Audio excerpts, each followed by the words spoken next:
Business means maximization of profit. You have no other interpretation of business. And anybody will feel uncomfortable with that, because the theory interprets human being in such a narrow way, such a restricted way, as if human beings some kind of money-making robots. Human beings are much bigger than that. We took only a little piece of human being and built a whole theory out of it, and we are running to fit into that theory. So we didn't build the theory to fit us. We built the theory and trying to fit ourselves into it, making a huge, big human being into a tiny little role. If we think that human being has some selfishness in them, okay, there is selfishness in all of us. But why don't you accept that we also have the selflessness in us? Same thing, and many other qualities. But let's, for the time being, talk about selfishness and selflessness. On the basis of selfishness or self-centeredness, we build the whole theory of business. That everything has to come to me. I struggle, I work hard to bring it to me. Fine, I have no quarrel with that. What about the other part of it, me? Selflessness. I cannot express it in the business world, in the economic world.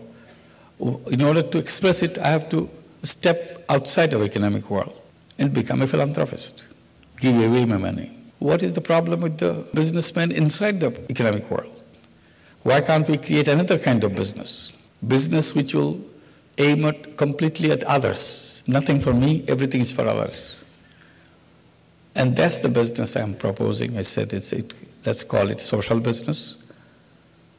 And that is a business where we don't want to get involved with to make money. That we do because we want to change the world. We want to handle all the problems of the world through business. It can be done. If I use the money for charity, charity money goes, philanthropy money goes, it never comes back. If I can design it as a social business, same thing. But it becomes so much powerful because social business money recycles. At every turn, you get more benefit. It becomes an institution. So it has its own life. It continues by itself. It's a machine, self-propelling machines. So we started doing such companies in Bangladesh, again to demonstrate that it can be done. Some of them became very popular because we have done it jointly with big multinational companies. One is known as Grameen Danone Food Company. So what we have done jointly, created a plant to produce yogurt. Bangladesh has millions of malnourished children. We produce yogurt and put all the micronutrients which are missing in the children. Vitamin, iron, zinc, iodine, all in that yogurt. And make it very cheap so that even the poorest child can buy it and enjoy it. An expert tells us that if a child eats 2 cups of this yogurt every week and continues to do so for over 8 or 9 months, all the micronutrients will come back. And in that period, the child will become a healthy child. So if you can bring a malnourished child turn into a healthy child by doing business, what's wrong with it? And difference between this yogurt company and another yogurt company will be, in a profit-making yogurt company, you'll be asking your CEO, how much money we have made this year? How can we make more money next year? In a social business yogurt company like Grameen Danone, you'll be asking, how many children got out of malnutrition this year? How many more children we can get out of malnutrition next year? So the whole objective is different. So this is the whole idea of social business. Then another company came. This is a water company, Veolia, French company. We created Grameen Veolia Water Company. Bangladesh has serious problem of arsenic contamination in our drinking water. Almost half the population of Bangladesh are victims of this arsenic contaminated water. So we created this company to bring safe drinking water, Veolia quality water. If you put it in a bottle, it will sell in the market at a very high price. But we are doing it in the village, sell it to the villagers. it would cost 1 penny for 4 liters, so that everybody can afford, everybody can have safe drinking water. Because this company is created as a social business, profit making is not their objective. Objective to keep the company running, covering its cost, and make sure people don't have to drink arsenic contaminated water.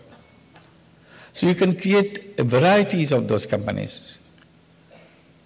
We just discussed recently with a big shoe company, very famous shoe company.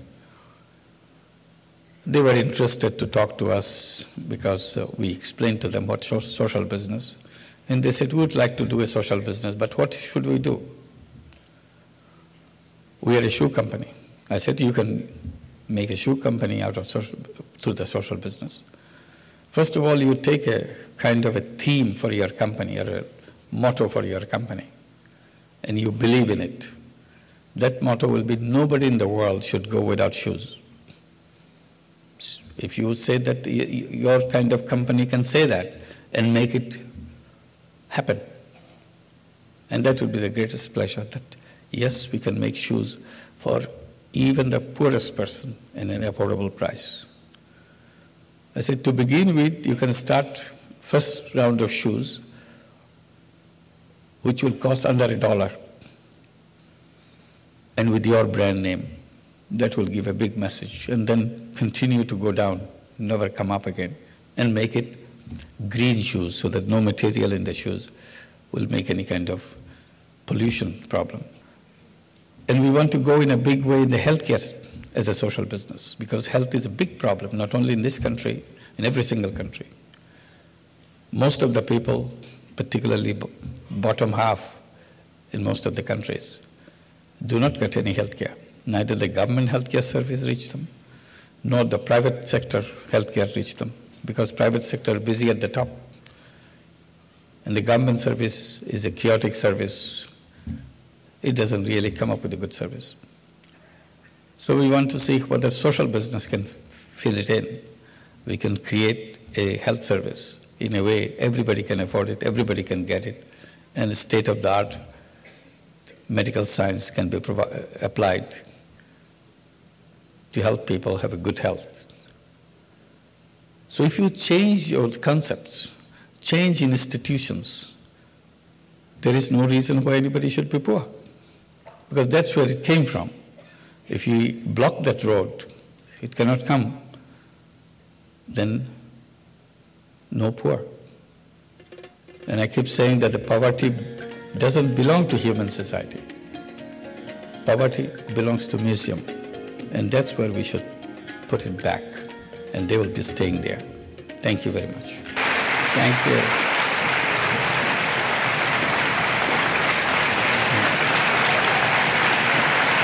Thank you.